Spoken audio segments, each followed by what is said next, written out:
There's a new book that just recently came out. I have been waiting for it for a long time. This book is about Ray Dalio and his hedge fund, Bridgewater Associates. This book is really the first tell-all about the inner workings of Bridgewater. Of course, for the past couple decades, it's always been really a mixed bag with Bridgewater because they have done some very impressive things in the world of investing. Overall, they've been quite successful. But they've also sort of earned themselves a reputation of being somewhat cult-like in terms of the company culture. And the more you learn about Ray Dalio and his really odd principles, which the more you learn about those, the weirder they get, the more you can see that he treated his principles as basically the holy text of Bridgewater. And of course, he was God. So a book came out that really does a deep dive into Bridgewater and Ray Dalio and lays a lot of things that people didn't know before out for the entire world to see in a really good, easy to read book format. If you haven't already, please subscribe to the channel because I am currently reading that book. I'm going through it with a fine-tooth comb, and I will be releasing a very in-depth review of that book in the near future. The reason it's taking so long for me to get through is because, like I said, I'm going through it with a fine-tooth comb. Everything I read in there, I am vetting, I'm looking it up and checking for accuracy. The full title of the book is The Fund, Ray Dalio, Bridgewater Associates, and the Unraveling of a Wall Street Legend. It's written by Rob Copeland. And while this book is not a direct hit piece on Ray Dalio or Bridgewater, it does go into the full story and it does tell what a lot of people want to know. It tells about the inner workings of Bridgewater and some of the drama and, let's just put it frankly, some of the odd, strange, and very weird things that happened within the company. Bridgewater gave an official response to this book. I'm going to read that momentarily. Also, Ray Dalio himself personally gave some comments about the book and his reaction. I'm going to share that with you all as well. But before I read that, I want to tell you all and make it very clear in this video that, like I said, I am reading this book and vetting it. I'm not just taking everything I read at face value. I'm looking it up online. And guess what? Every single thing that I have looked up online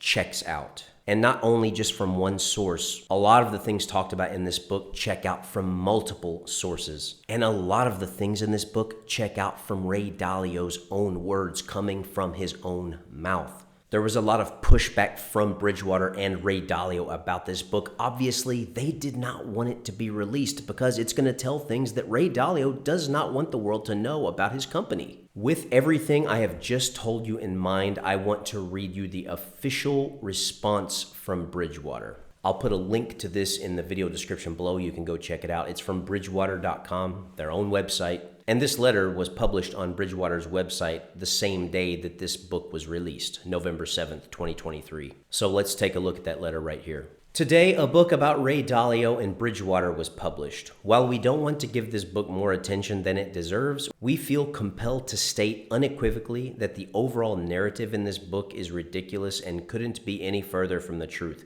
The exaggerated depiction attempts to take aim at who we are by painting a distorted and inaccurate picture through a series of strung-together stories. The result is a false and misleading portrayal of our company, culture, and community. The real Bridgewater is a company whose overriding objective is excellence, achieved through constant improvement.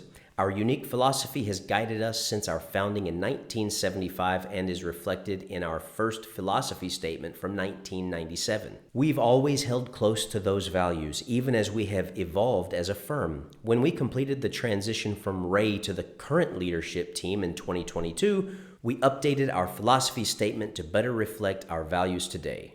Bridgewater's idea meritocracy. We are continually improving as an organization. That is what is required to be successful. We do not shy away from criticism when it is valid and honest. When we make mistakes, we acknowledge them, hold each other accountable, and evolve. That is a core component of our culture. Our people, clients, and shareholders demand it, and our mission of understanding markets and economies requires it. The true story of Bridgewater is embodied in our near 50-year history of industry-leading investment performance and client service, and even more so, embodied in our 1,200-plus employees, of which one-third have called Bridgewater their home for a decade or longer, operating in a culture where the best ideas win out, regardless of position or level within the organization. This is all in service of our exceptional clients, of which nearly 70% have been with us for 10 years or longer. While we are disappointed by this book's false and misleading depiction of our past, we could not be more energized about our future.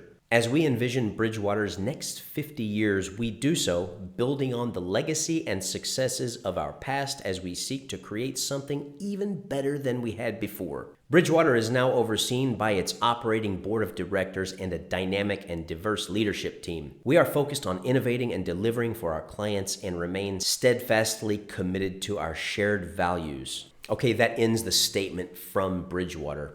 As you can see there, they didn't actually refute anything in the book, and they used the approach of just saying, look, this book is just a bunch of nonsense. This book is just a bunch of BS. It's not true. It's painting an unfair, unrealistic, completely false picture of who we are. Don't believe this book. That's essentially what this statement from Bridgewater is saying. Well, my response to this is not so fast, Nir Bardea, the current CEO of Bridgewater. I want to tell him, not so fast, pal. As a person who is reading this book carefully and vetting what I read in the pages of this book, I can say that everything I have looked into checks out, including the stories of sexual harassment within the organization, including the fact that Ray Dalio is so fascinated by the workings of China's government and the autocracy there, that he actually took some concepts from them and created what he called the Politburo within Bridgewater. I'm not going to go into it too much right now because, like I said, I do have a book review coming out that's going to go into depth on all of this. And in that book review, I will be showing evidence from articles and from available resources online that the author, Rob Copeland, is not just making this stuff up. It's real. And while Bridgewater can release this kind of statement, it really doesn't do anything. The unfortunate thing for Bridgewater here is that the evidence is available on the internet if you just know what to look for and where to look. And the thing is, this book points that out. Anything really mentioned in this book, you can just go on Google and do a search and see for yourself. Now, that statement that I just shared with you all was released from Bridgewater, the organization. There's an article here from Institutional Investor that gives some direct comments and responses from Ray Dalio himself. So I wanted to share that with you all as well. This is really short, and I definitely think it's worth listening to. So here it goes. Ray Dalio's response to The Fund, a new book that dissects Bridgewater Associates. The world's largest hedge fund and its founder blasted the book, which got rave reviews. A New York Times review of The Fund, a book by Rob Copeland, released Tuesday about Bridgewater Associates and the hedge fund's founder, Ray Dalio, called it a terrific dagger packed with cringy detail, just long enough to efficiently disembowel its subject. Excerpts from the book, which detailed James Comey's bizarre stint at the firm before leading the FBI, the religious principles that governed the company, and question how much edge the fund really has, were popular reads before it hit shelves. And journalists and others have praised the book online. Dalio and Bridgewater, which threatened legal action against Copeland and his publisher before the book came out, blasted it Tuesday. In a LinkedIn post, Dalio said that the book is another one of those sensational and inaccurate tabloid books written to sell books to people who like to gossip. The only one that's different about this one is that it's about me and Bridgewater. The billionaire went on to say that Copeland applied for a job at Bridgewater and was rejected before he went on to become a reporter who, quote, made a career of writing distorted stories about me and Bridgewater, end quote. Dalio has said similar things in the past about Copeland and his unfavorable reporting about the founder and the firm. Copeland is an award-winning investigative journalist for the New York Times, who previously spent 10 years covering hedge funds for the Wall Street Journal and worked at Institutional Investor. Dalio stepped in and out of the CEO role at Bridgewater until 2020, when David McCormick became its lone chief executive.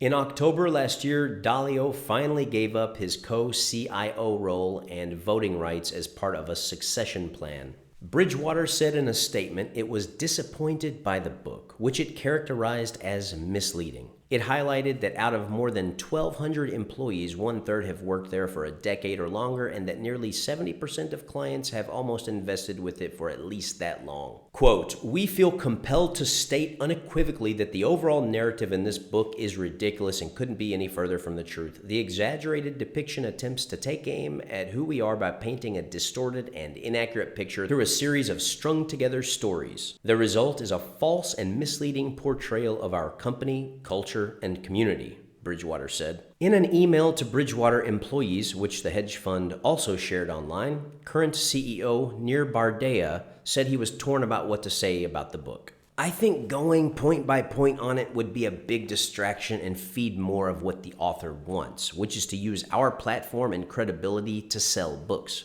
Bardea said. Instead, the chief executive lionized employees for their openness and willingness to improve in the name of investors, and if they decide to read the book, reach out to him and other leadership if they have questions. Amazon Studios has reportedly already bought the rights to the fund, hired a writer, and begun casting for a series based on the book. If it gets made, it doesn't sound like Dalio will be watching. "The book won't matter to people who know Bridgewater and me well, and they are the people who matter most to me," Dalio said on LinkedIn. "I suggest you take this book for what it is and not get distracted by it. But do what you like with it. From this point on, I'm not going to give it more attention," Dalio said. So there you heard it from the head honcho himself. They don't want to, nor are they willing to address the issues in the book point by point. That would be very hard for them to do because Bridgewater has been around for a long time, and this author went back from the beginning and laid it all out in book format. It would be very hard for Dalio to refute that. And one thing that I have to mention here is that if the book was so false and if it was slander, I firmly believe that Dalio would have taken this author to court and sued him. You can't just go out there and write blatant lies about people. But like I said, one of the really good things about this book is that you can look up and vet what you're reading. It's all pretty much available right there on Google. Because Bridgewater has been in the spotlight for decades now, there's a lot of information out there about them, and pretty much everything written about in the book is readily available for public viewing. I do have one video currently out about Ray Dalio that goes in depth about Ray Dalio and his very questionable relationship with China and top leaders of China. When I say top leaders, I'm not kidding. One of the people that Ray Dalio calls his hero used to be the second guy from the very top of the Chinese Communist Party. The guy's name is Wang Qishan. You can look it up. Ray Dalio actually called that guy his hero. So before you go, if you're interested in this topic and you're interested in Ray Dalio, and in particular his connections to China, definitely subscribe to the channel because I'm going to be covering this. I keep an eye on it because I think there are a lot of red flags, and not even just red flags around Ray Dalio, but I think it's easily provable for anybody who's willing to take a look at the evidence. So like I said, if you want to follow this, if you're interested, make sure to subscribe, click on that notification bell, because I will keep an eye on Ray Dalio and this overall situation, and I will be releasing an in-depth review of The Fund written by Rob Copeland. I'm not just reading the book for pleasure. I'm reading it, I'm taking notes, I'm vetting everything I'm reading. And I know a lot of you all out there don't have time to sit down and read a book for so many hours. So essentially, I'm going to do a chapter-by-chapter summary of the book for all of you out there who are pressed for time, or maybe have somewhat of an interest, but not enough to get you to be willing to put that much time into reading a book. When you choose to read a book, you're making a serious time commitment. So for your convenience, I'm reading the book, I'm vetting it, I'm doing the work, and I will be releasing that for you all in the very near future. So thank you for your support. Like, comment, subscribe. We will catch you all in the next video. 下次再见.